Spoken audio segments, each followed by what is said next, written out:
Hey everyone, welcome to Alien Agenda. Today we're talking about Antarctica, and trust me, it is way more strange and secretive than you've ever been told. We're covering everything from why the whole world has agreed you simply cannot go there, to what Admiral Byrd may have actually found when he showed up with a war fleet. Let's get into it. Hi, folks. This is Colonel Gene from Alien Agenda. Now, today, I dug out my old pile cap, my polar pile cap.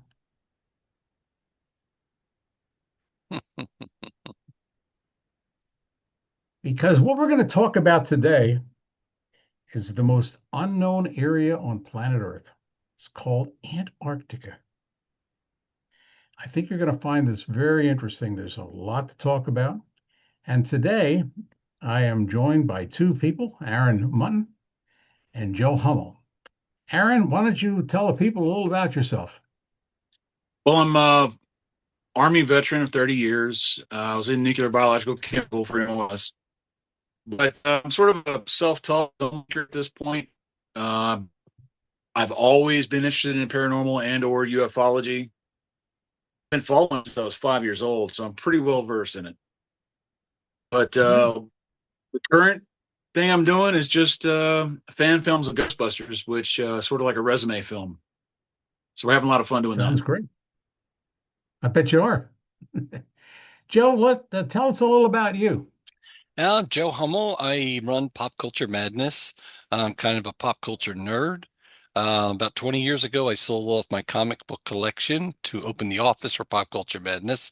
The side note for that is that was 115,000 comics. I call myself a recovering collector. So, so that's kind of where I am, but I'm really a pop culture guy. I like to see what people are talking about, what they're thinking, why and how they're thinking it. From a young kid, I was a huge believer in UFOs. Um, I'll say ghosts too, although I've never had an actual experience. Hmm. I've had some weird stuff, but nothing worth, saying, hey, that's proof. So, I come as somebody who wants to believe, but haven't seen anything. When it comes to UFOs, this is a big, big, big universe. I hate to think that, God wasted that much space. So that's kind of where I come from. And Antarctica is a little bit of that big universe coming right into, it's right here on planet Earth. So it gives us plenty to almost see and speculate and talk about what we can. Great. I want the audience to know that Joe is the producer of Alien Agenda. He does a great job for me. Um, and you might ask, well, how does Antarctica tie into aliens? Well, you will see that there are some very strange things that apparently have happened, many of which relate to aliens, extraterrestrials. And to start off, I don't know how much you know about Antarctica. Antarctica is huge. It is as big as the United States and Mexico combined. Now, most people think it's just that big piece of ice. Well, there is some ice on Antarctica. In fact, because of the thickness of the ice, scientists believe that between 80 and 90% of the world's ice is in Antarctica. But what we found with the 21st century technology and LIDAR systems, we have actually been able to peer through what is sometimes 2 miles thick ice cap and see the ground that is below it. We've mapped it, we've looked at it, and to the astonishment of many, under the ice are mountains, canyons, and they even believe that there may be liquid water and lakes because there may be some volcanic activity way down that is keeping this water liquid.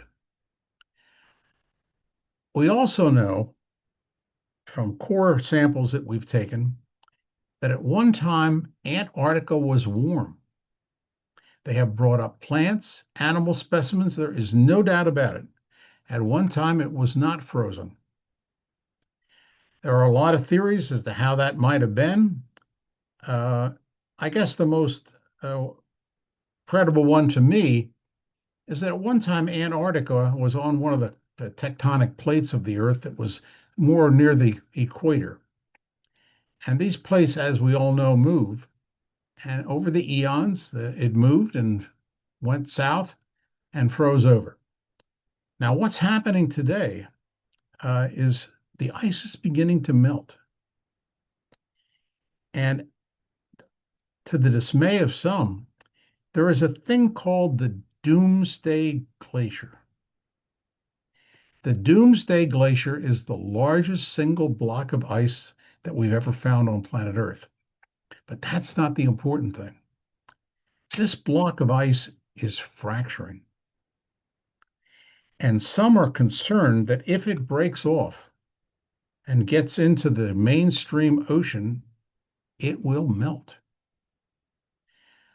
Well, the estimate is that if that glacier were to melt, it alone could raise the ocean levels 3 feet. But that's not the real danger. If it were to break off and destabilize other ice sheets in Antarctica, and they also broke off, there are estimates of 8 to 10 feet ocean rises in the next 20 to 25 years. That will cause some heartburn, I can assure you. Let's get started. Who wants to start about some of the ancient maps that were found about Antarctica? You're talking about the Perry Reese's map? Yeah. That's one of them, yep. Mm-hmm. Yeah. I have a lot of theories about that. For example, that is the biggest ice sheet that they found, but did you know that about 90% of Earth's actual water is in the ground? Really? That's staggering. The amount of water we have on this planet is almost unreasonable. But I'm not too worried about the oceans rising, and I'll tell you why. All the power brokers and people with money are not slowing down buying up oceanfront property at all. So there's other things that they're doing, like the doomsday bunkers are the little more disturbing ones. That one kind of makes me a little wonder. It's like, what do you know that we don't? But I try to look at the bright side of things. If that was actually to melt, we'd have that much more fresh water into the circulation process as it, like evaporates, goes up in the atmosphere and precipitates back down. More fresh water is not a bad thing.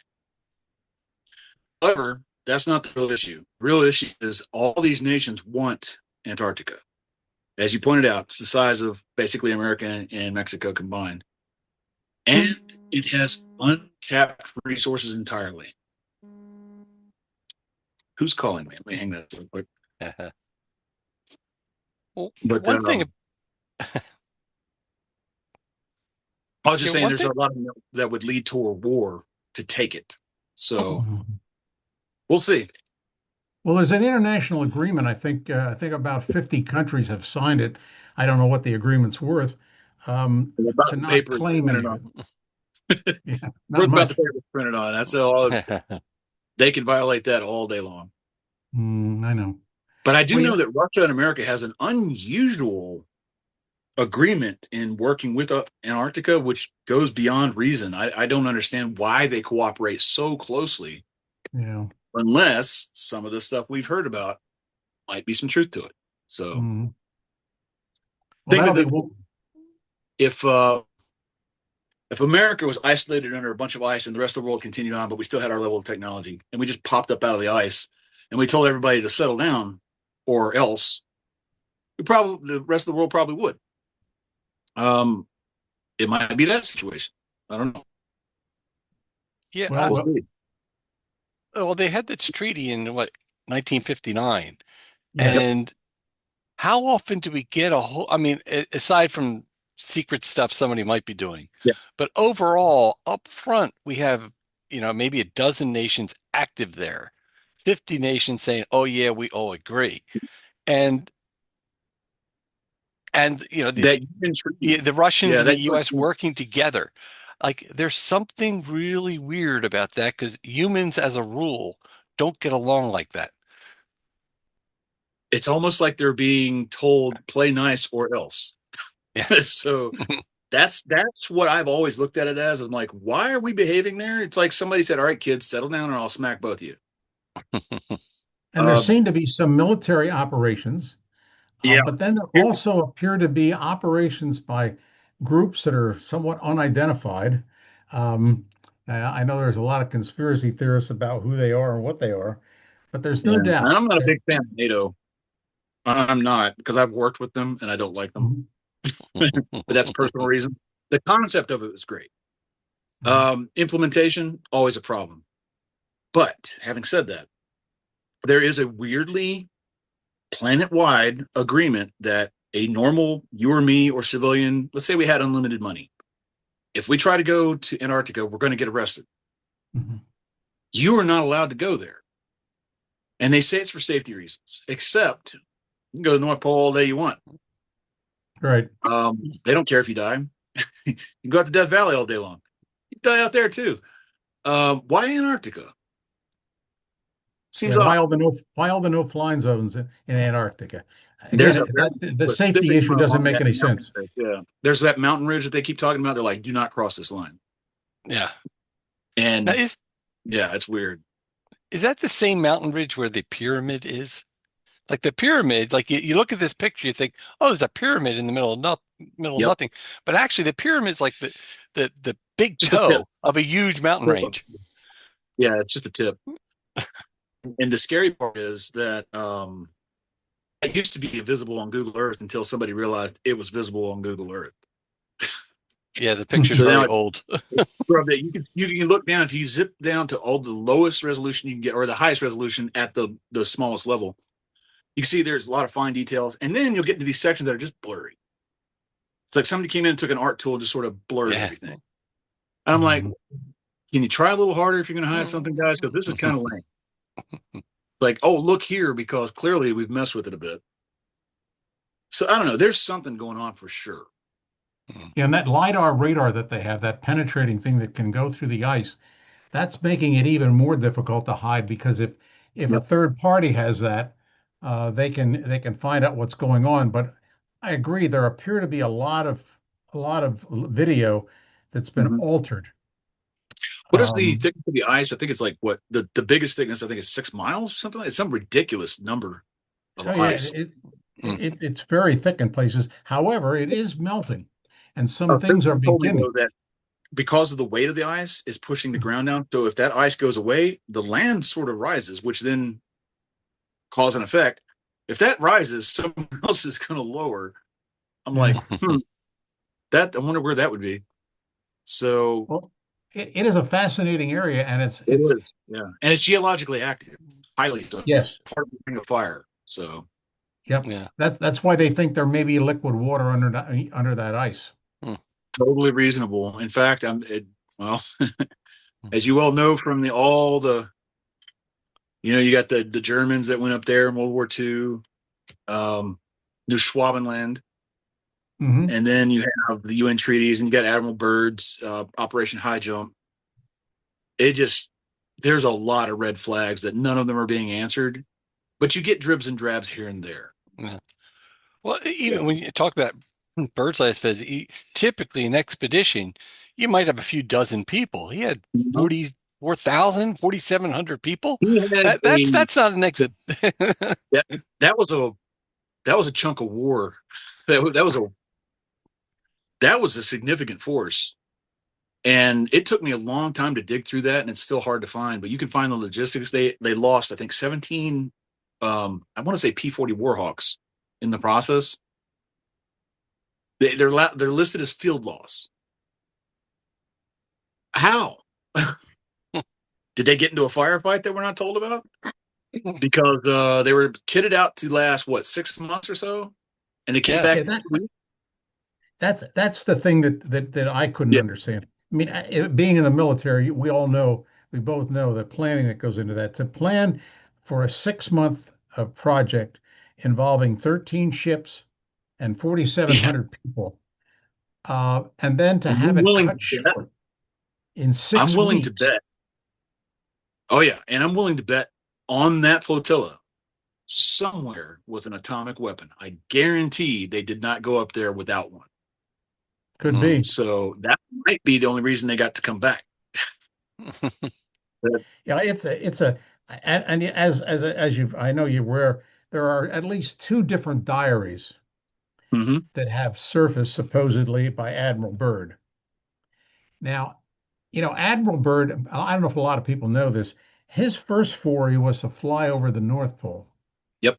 And he was awarded the Congressional Medal of Honor, him and his pilot, by in 26, I think, Mhm. for risking his life. Um, but he supposedly there are these two journals. Now, one is pretty much straightforward, Yeah. and I think pretty much verified. But there's another one. It's called Admiral Byrd's Secret Diary, or it's been dubbed that. It's where he finds the opening. Yeah, and at first I wondered if just how true it is, but as we'll talk about later with some of the other people that have come forward, there apparently is an opening in the ice. It is just humongous, and it's unexplainable. Um, Well, and geological formations could cause that, but imagine if there's a trapped civilization there and they've managed to maintain themselves. It would make sense. yes, and So, if it were just Admiral Byrd's secret diary, it'd be one thing. But like I said, there have been others now, and we'll talk about that, who have flown over that area, and then when yep, they come back, they're told that they didn't see what they saw. yep. Well, why would you say that? I mean, there's secrecy and there's secrecy, but it seems like the level that this is at is beyond top secret almost. There Uh, was a old, I think it was during the Mercury program when they were orbiting Earth and taking pictures. There's an old photo, if you can still find it, if NASA has it already. There was a photo where you could see the Arctic just a little bit, and in the center, you could see this black hole right there. Mhm. And at times, oh well, that's because of the way the camera angle and the shadows. I'm like, no, that's bullshit. There's no way. No. The cameras weren't even that kind of definition, so you could just tell the dark area, and it was well enough lit to where you'd be like, okay, that's a rather large size of several states type opening. Mhm. So I don't know. There's a lot of evidence that backs up that there's something shenanigan wise going on there. I Well, don't. for some of our listeners that may not be familiar with the sort of the backdrop of that secret diary, Mm-hmm, what it claims is that when Byrd was flying over and saw this opening, mm-hmm. his plane was sort of commandeered and taken into the hole, and he and his Are you pilot, he and are you his a fan of pilot, sci-fi? say again. Are you a fan of sci-fi? Because this kind of directly relates. There's a movie scene that perfectly illustrates this. Mhm. In I'm trying to think of the name of it. It was hmm, not This Planet Earth or something. It might be This Planet Earth, where they have to invent a machine to talk to one another, and then as they're Uh-huh. flying, and the plane gets hit by a beam and is landed. Uh-huh.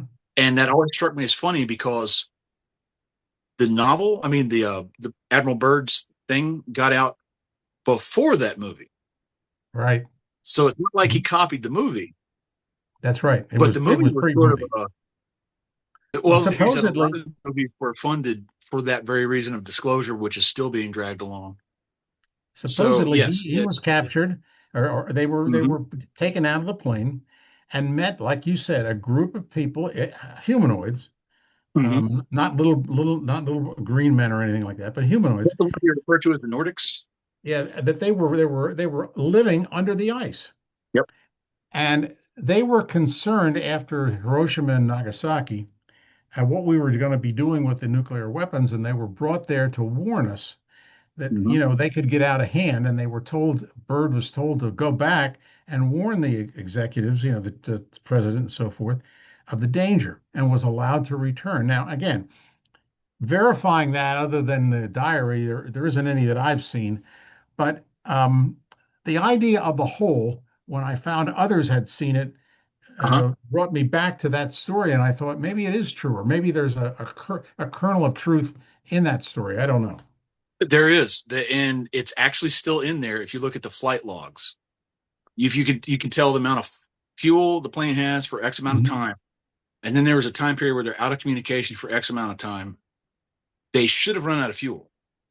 Ah, So by the time Admiral Burley came back, what did they do? They didn't land. but they didn't Well, they couldn't refuel have either. landed. They couldn't have landed unless they were landed and then somehow made its way back when they didn't have enough fuel to make it back. It's really weird because they're very strict about that kind of thing. And due to the temperatures there, you can actually certain fuels have to be a certain mixture so they don't freeze up. Yes. But yeah, they've actually there's records of that where they show, hey, wait a minute, the amount of fuel that they had for the amount of time they were flying doesn't make sense. Yeah, Now there's that a I said whole that, bunch of somebody's things that going to just probe it. Yeah, maybe I shouldn't have said that because now they'll be able to go back and alter the book. It was in well, there. supposedly that diary was released by his son after Bird's death. That's the story. I don't know how true, but Byrd never said anything in his life. Of course, if he was ordered to not say anything, I guess as a military person, he would have pretty much followed those orders.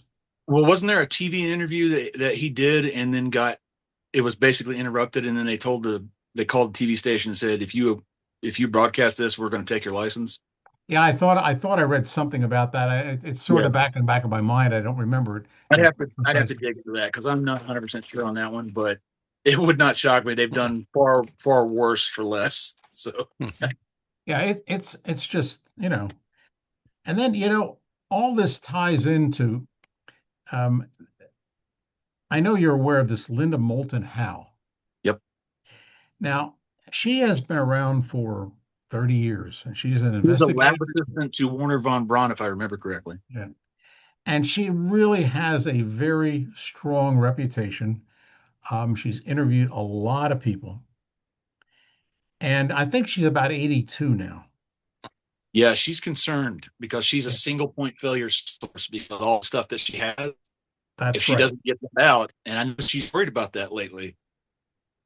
Well, she's So been she's been making YouTubes, yeah, you should and get her invited on this. Should bring her onto this. She'd probably do it. well, but wouldn't that be because she has interviewed people that we couldn't even, well, they're dead. Yeah. But you're right. She is a single point of information, probably greater than anybody else that I know of. But um, she I know the one interview that she had, which really astounded me, was that these two people that were sent down there to pick up a Yeah. scientist, I know what you're talking about. Yep. There was an accident and they had to go fly. Yeah. and they had to go pick him up. And when they They didn't got make it. there, they found something protruding from the ice. And they, according to the interview, they went to this up to this thing and it had a door on it. Mhm. Now, the door was supposed to be about 23 feet high, but you could open the door by simply touching it. It was that well balanced. That reminds me of And, another guy that supposedly found the secrets. They built a tourist trap where he got this revolving stone. It's perfectly balanced. oh, yes. Yeah. You know where I'm talking Yes. about? Yep. I think it's in Florida. I could be wrong, but Yeah, I think you're right. yeah. But it reminds me of Any, that. The 23-foot door, that makes that's you a think about the Giants and stuff. So yeah. well, when they got in there to get this scientist, what they found was the temperature outside during this interview said it was like 40 degrees below zero, which Yep. is And 70 believable. something inside. Yeah. When they got inside, it was between 68 and 72. Yep. The illumination seemed to come from all over, and it was a pale green color. But the thing that really astounded me was evidently there were all over the walls on the side, there were hieroglyphs, but they were not like Egyptian hieroglyphs. They were different. I'm curious because I don't know if you got to see that S4 movie I was telling you about with Bob Lazar recently. Mhm.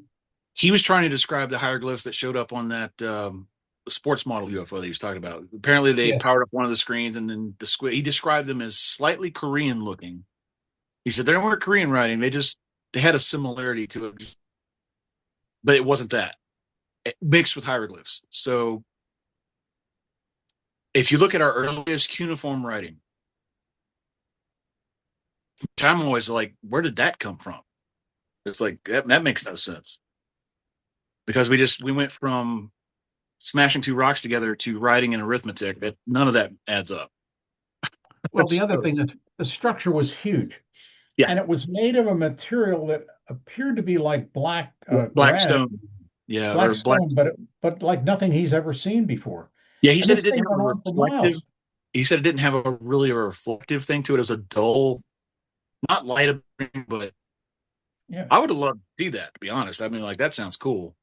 Well, now But supposedly there were a lot of pictures taken of those hieroglyphs, but the problem is, like a lot of other stuff, it just disappears. Now, I'll bet you somewhere in the guts of this country that thing exists. Those pictures exist, oh yeah, easily. and they're Or just not it's been accessible. literally buried in very old stuff to where, like, if we just don't refer to it, maybe nobody will find it. Mhm. So yeah, Yeah, I was really impressed with that interview. I think it was called the two interviewees were called Spartan 1 and Spartan 2. Yep. But the fact that that, Linda Howe did it and the way she did it, to me, makes it much more credible.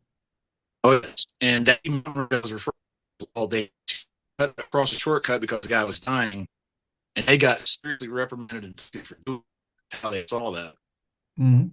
Well, But yeah, every yeah, every one of these people are these groups that come back. It's the same thing. They're told you didn't see what you saw.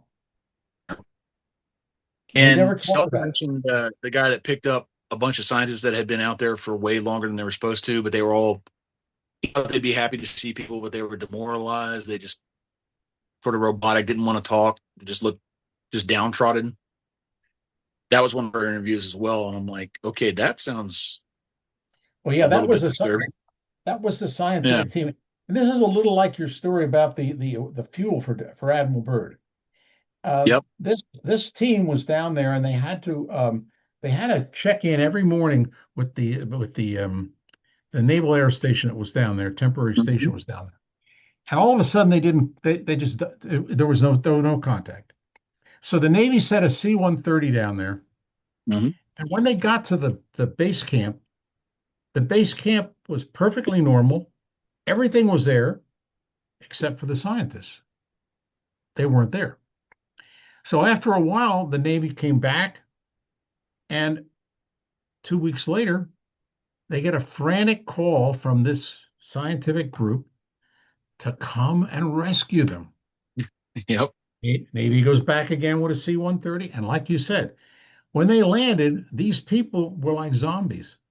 They didn't even take their things with them. They just simply walked without speaking and got onto the plane. That is Now, pure PTSD terror. That's well, what and here's that. the other Oh, thing. Where were they for the 14 or 15 days? They couldn't yeah. exist without being outside their compound for that time at 40, 40, 50 degrees below zero. Yep. So they had to be someplace else that was sequestered and had an environment. And no one has ever explained, nor have any of them, to the best of my knowledge, ever come forward. So where were they? I can guess all day long, but I have to be cautious because, and the other guy can tell you too, we want it to be true, so we have to be very Yes, cautious. you have to be cautious. Yes, Yeah. absolutely. Mhm. Well, it's the same thing, the same story with recently on the Artemis 2, they have taken absolute detailed pictures now of the Eagle landing site. So Yeah. all the conspiracy theory, oh, it didn't really happen. It was Well, there's yes, the dark it's there. side. So Admiral Byrd goes down with 4,700 troops, comes back way early, loses aircraft to unknown causes, and his secret diary describes being taken inside the ice by humanoid beings. Believe it or don't, but the fuel logs have never been explained. Come back for part 2, where the eyewitnesses start talking.